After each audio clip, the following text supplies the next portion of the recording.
My sister didn't just steal my family business, she almost sent me to prison for it. And the worst part, I signed everything myself, calmly, legally, on purpose. Because by the end of this story, you'll understand why letting her think she won was the most satisfying revenge I could have planned.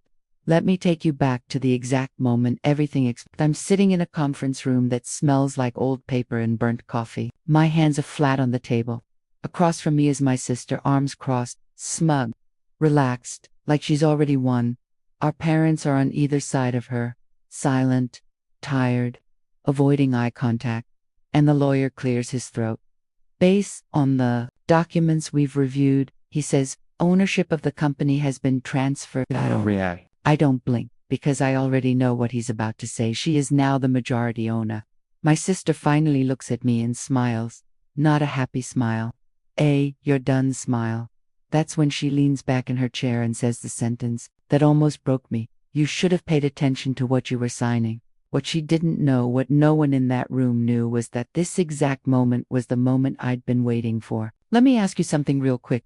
If your own sibling was quietly sabotaging you, stealing from you, and setting you up to take the fall, would you fight back immediately? Or would you let them go all the way?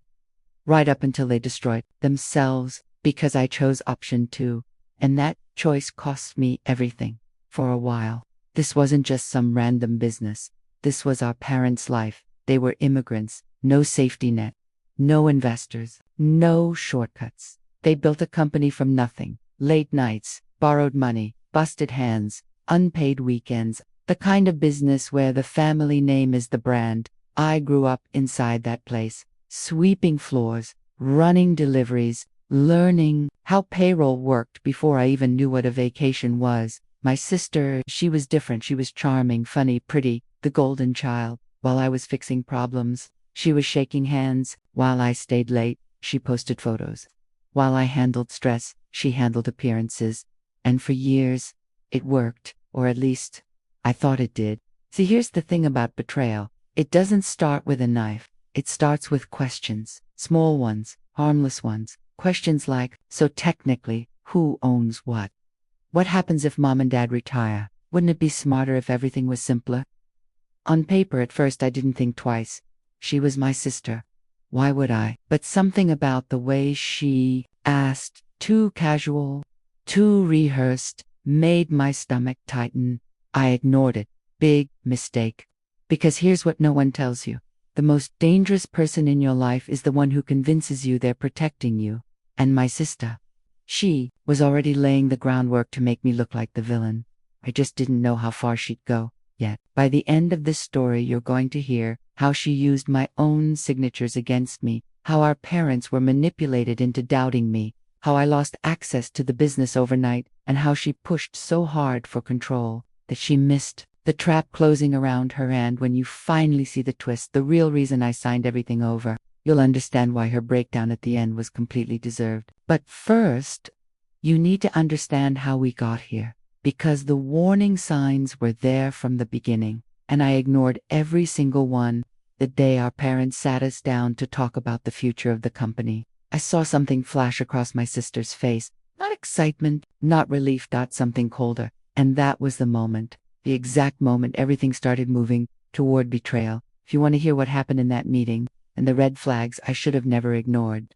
The meeting that changed. Everything didn't feel dramatic at the time. No yelling, no threats, no slammed doors. Just my parents sitting across from us at the kitchen table, hands folded, voices calm, like they weren't about to light the fuse on a bomb. My dad cleared his throat and said, "We need to talk about the future of the business." That was it. That was the moment. And if I'd trusted my gut instead of my blood, this story would have ended very differently. Our business wasn't some side hustle. It was survival. My parents came to the US with accents, debt, and exactly zero connections. They worked jobs nobody wanted, saved every dollar, took risks that would have wiped them out if they failed. Eventually, they opened a small company. I won't name the exact industry, but think family-owned, hands-on, reputation. The kind where one bad year can kill you, and one bad decision can destroy everything. From the time I was old enough to count change, I was involved.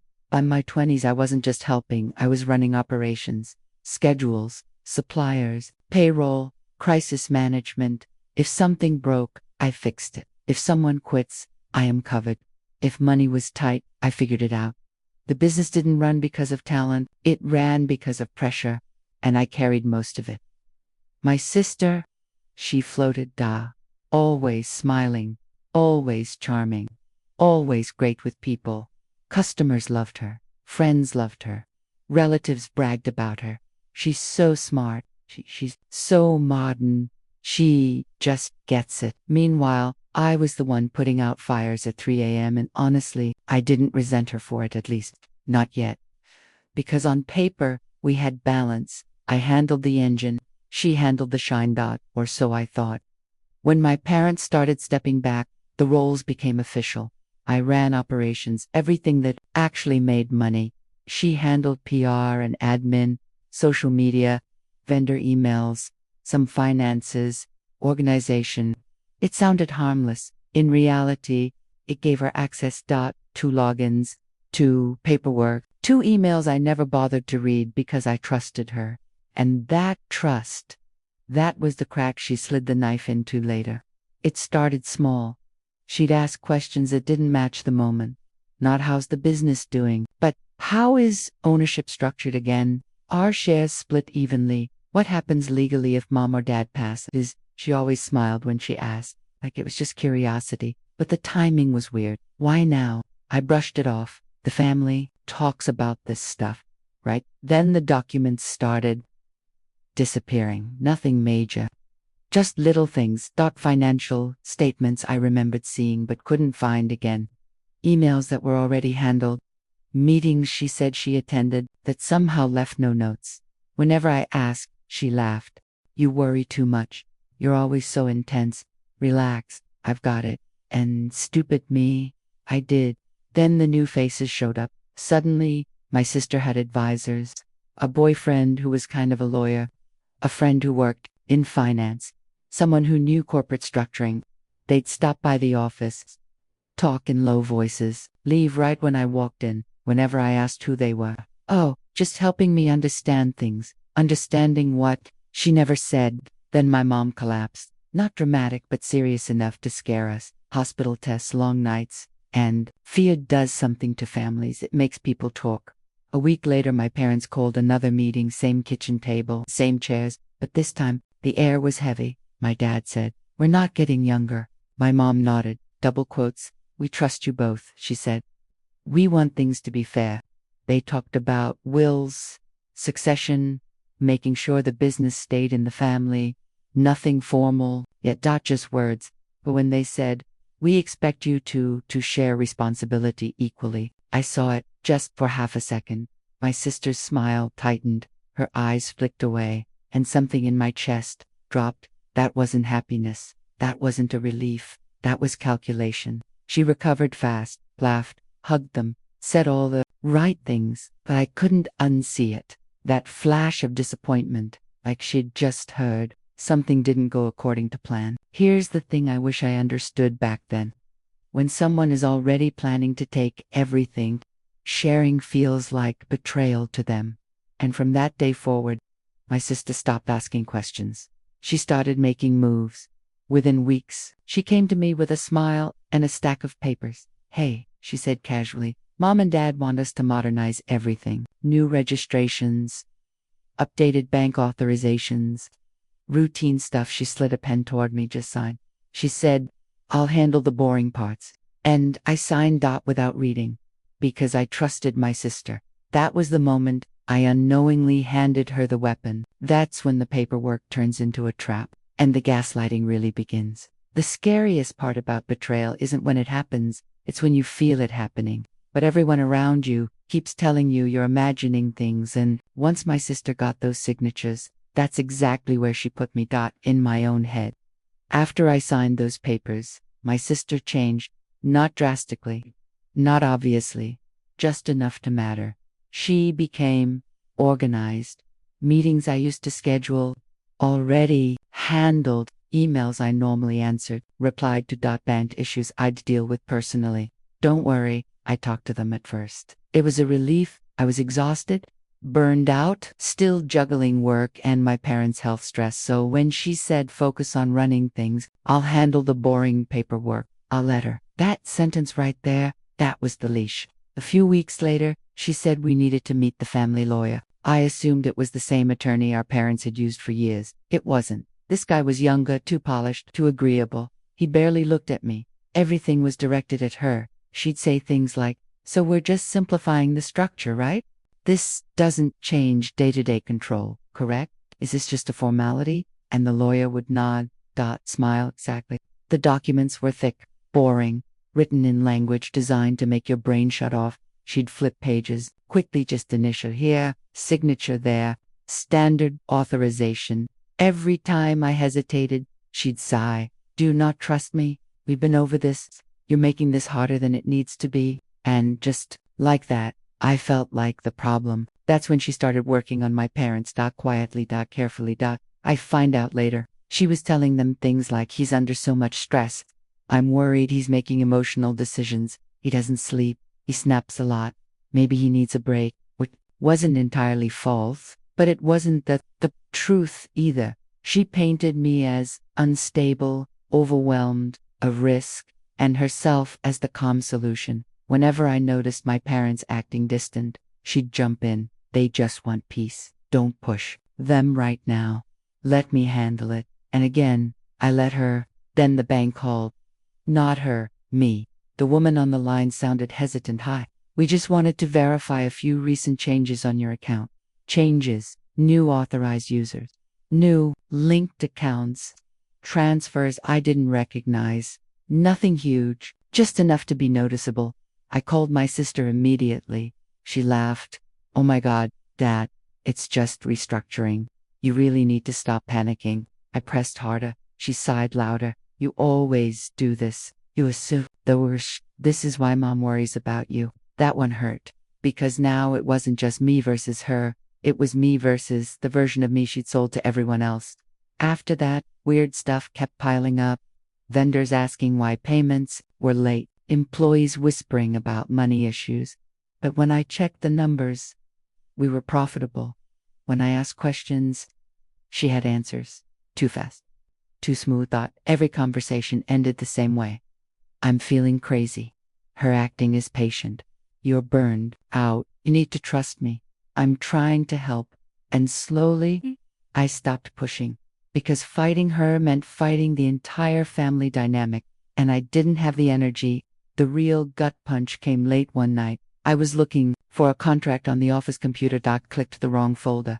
And there it was. A government registry document.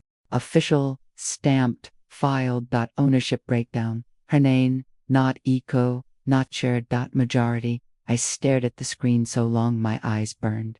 This wasn't future planning. This was done. I printed it. I took it home and confronted my parents the next morning. They looked shocked. First, my mom said, "She said you agreed." My dad frowned. She said it was temporary. Temporary. Ownership. I asked them point blank, "Did you sign anything?" They hesitated. My stomach sank. They didn't understand what they signed. They trusted her explanation just like I had. Except now, it was official. But here's the part that still chills me. As upset as my parents acted, there was something else there. Something held back. Like they knew more than they were saying. Or, like someone had told them a story about me that made this make sense. And that's when I realized this wasn't just a takeover, it was a character assassination. Within days, my access started disappearing. Logins stopped working. Emails bounced. Payroll locked me out. Then my sister sent me a message. Short, cold, "Don't come into the office tomorrow. We'll talk later." That was the moment I knew she wasn't pushing me out. She was about to destroy me. That's where she makes her move. And I hit absolute rock bottom. The last time I walked into the office, security was waiting for me. Not because I'd done anything wrong, but because my sister told them I wasn't allowed inside. That's how fast your life can flip when someone decides you're disposable. Mine keycard didn't work. I tried again. Red light. The guard cleared his throat. "I'm sorry, sir." "We were told." "I know," I said quietly. "I work here." He didn't argue. It just looked uncomfortable. Behind the glass I saw my sister, standing in my office, on my phone, laughing. She didn't even come out. She texted me instead. Let's keep this professional. Please leave the premises. That was it. Years of building gone. With a text. We met later that night, private room, neutral location. I didn't yell. I didn't threaten. I asked one question. She didn't hesitate. She leaned back, crossed her legs, and said, "Because you're not built for this." She told me I was too emotional, too rigid, too old. She said the business needed a face, a brand, a future. And honestly, she added, "You should be grateful. I'm cleaning up your mess." I reminded her I built the mess. She smiled. "That's what you think." 2 days later, I got a call from an investigator, not internal. Government. They wanted to talk about financial discrepancies, mismanagement, unauthorized spending. My name was all over it. Expenses I didn't approve of, accounts I didn't open, transfers I'd never seen. Guess who reported it? My sister. She didn't just take the business. She handed me the blame. Rumors spread fast. Employees stopped answering my calls. Vendors stopped trusting me. Friends went quiet. I overheard someone say, "Did you hear what he did?" I always thought something was off about him. That hurt more than losing the money, because now I wasn't just removed, I was erased. I went to my parents. Begging isn't the right word, but I was close. My mom cried. My dad said, "We just want peace. Double quotes, peace. Not the truth, not justice. Just silence." They asked me not to fight her, not to make things worse. That's when I realized I was alone. My accounts froze, credit tanked. Lawyer fees piled up. I moved out all my place. Took a basic job just to survive, from running a company to count hours. Every night, I replayed it, every signature, every conversation, every moment. I ignored my gut. I won't lie. There were nights I thought about disappearing, not dying, just vanishing, starting over where no one knew my name, where betrayal wasn't my identity. Then one night, I remembered something, a conversation from years ago with a real family lawyer. He'd insisted on a clause, one my parents demanded. At the time, it felt unnecessary. Now, it felt like oxygen, a protection clause, a contingency, one designed for this exact scenario. And suddenly, the story wasn't over. What my sister didn't know was that, in her rush to destroy me, she'd left a trail, emails, messages, transactions. Proof, and I was done being quiet. The next morning I made one call, not to confront her, not to warn her, but to the one person she never thought I'd talk to again, the original lawyer. That's where the counter-move begins, and she starts losing without realizing it. The moment I stopped trying to prove I was innocent and started letting my sister believe she'd won, everything changed, because confidence is loud, but guilt is sloppy. The lawyer answered on the second ring. Same voice, same calm. I told him everything, no emotion, just facts. When I finished, there was a pause. Then he said the sentence that made my hand shake. "She didn't take what she thinks she took." He reminded me of the clause, the one my parents insisted on years ago, a contingency protection. Any transfer of control initiated by one sibling alone without verified consent from the other. voidable.challenge.legally radioactive. Everything my sister built her takeover on rested on a lie. Then came the real bomb. The papers I signed, not what she told me they were. She'd rushed them, pushed me to sign without review. But the originals, they triggered safeguards, not transfers. I didn't give her power. I activated a trap. I'm designed to reveal intent, and she sprinted straight into it. The lawyer told me something critical. Don't warn her. Let her get comfortable. So I did. I stopped arguing, stopped defending myself publicly. I looked broken, which made her reckless. Meanwhile, we worked quietly. Subpoenas, requests, paper trails, and oh, there was a trail. Emails where she admitted moving money temporarily. Texts, joking about me being too dumb to notice. Company cards used for personal trips. Secret accounts. She'd been funding her lifestyle with company cash while blaming me. Then someone unexpected reached out. A longtime employee. Accountant, he said. I didn't think this felt right. He'd kept copies. Backups. Screenshots. Bahasi. Deep down, he trusted me. That loyalty, It mattered. My parents started noticing things too. New car trips, spending, all while she claimed the company was barely surviving. The mask was slipping. They didn't apologize yet, but doubt crept in, and doubt is dangerous. The lawyer suggested one final move, a family mediation, neutral, civil. She loved the idea, thought it was her victory lap. She even offered to buy me out. I agreed. That's when she sealed her fate. She showed up, confident, relaxed, already talking about next steps. She had no idea.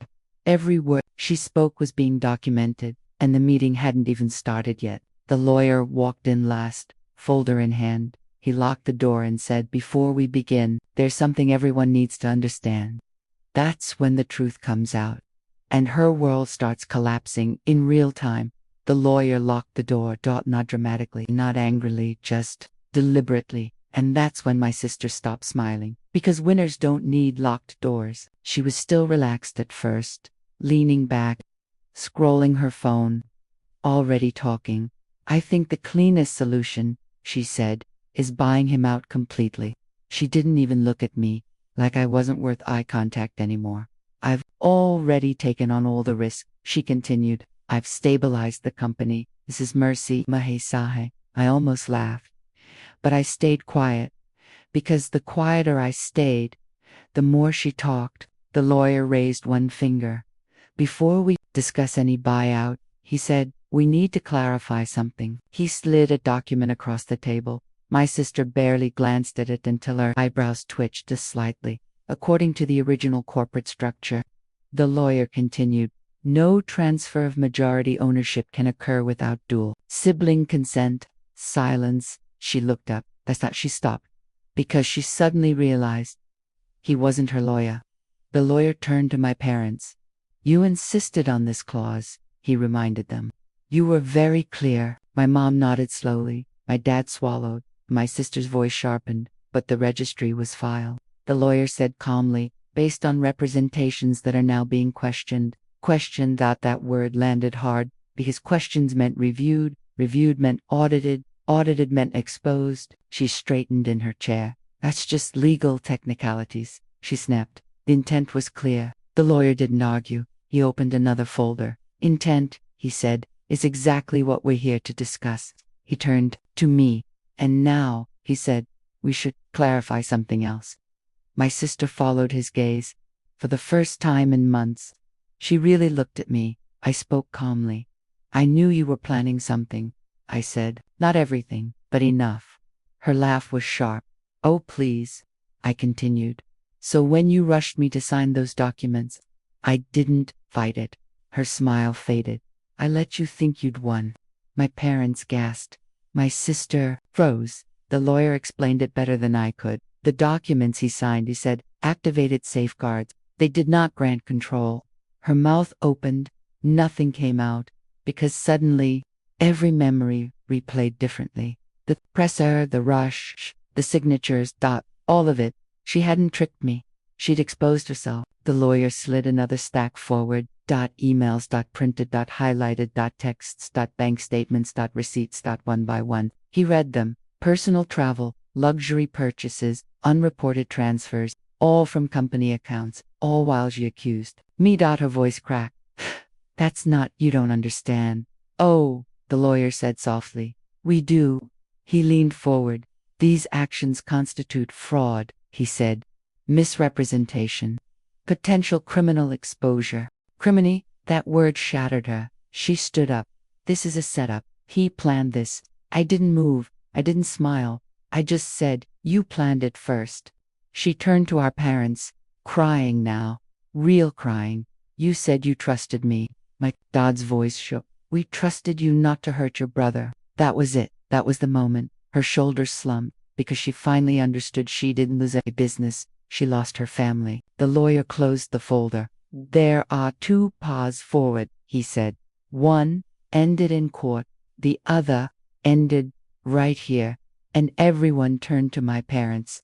That's where the final decision is made, and her punishment becomes permanent. When the room went quiet, it wasn't peaceful, it was judgment. Because for the first time in her life, my sister wasn't being protected. My parents sat there, stunned, not angry, not yelling, just chat. That lawyer gave them space. Too much space. Too much space. My mom finally spoke. Her voice was soft, but it cut deeper than shouting. Why? She asked. But sister wiped her face. I was trying to save it, she said. He was running it into the ground. I looked at my dad. He didn't even look back, because he knew that was a lie. The lawyer laid it out clean. Option 1, criminal referral. Full forensic audit, charges. Option 2, immediate surrender of control. Civil recovery, restitution, mandatory treatment, and no future involvement, no ownership, no management, no influence, just out. My sister shook her head violently. You can't do this, the lawyer replied calmly. We already are. She turned to me, desperate now. You planned this, she hissed. You wanted me to fail. I met her eyes. No, I said. I wanted you to stop. That hit harder than anger, because it was true. My dad finally spoke, low, controlled. Done, he said.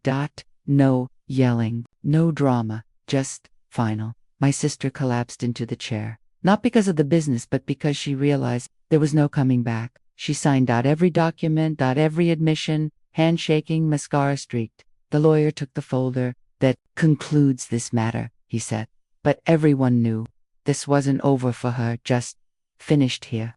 She left without looking back. The door closed softly, too softly. I expected relief. I felt grief, because I didn't just lose a sister. I lost the idea of one. As we sat there in silence, my mom whispered, was there any other way? In that question, that's what haunted me most. Everyone thinks the story ends when the villain loses. It doesn't. That's just when the noise stops, and the damage finally has room to breathe. The business survived, barely, barely. I was reinstated as managing partner, but this time with walls where trust used to be. Dual approvals, external audits, zero verbal agreements. My PAFTA stepped back completely. They didn't retire into peace. They retired into regret, because watching your children tear each other apart leaves a scar that money can't cover. As for my sister, she didn't go to prison. That was the mercy. Instead, she lost everything else. No ownership, no inheritance, no role in the company. The accounts she drained were clawed back through civil recovery. Her name became a liability, and the people who once praised her disappeared. Funny how silence sounds different when it's not protecting you anymore. Here's the twist I promised you at the beginning. The real reason I signed everything over, it wasn't just strategy, it was confirmation. Years earlier, my parents had quietly asked me, if one day she tries to take it all, would you still protect the company? They didn't ask if, they asked when.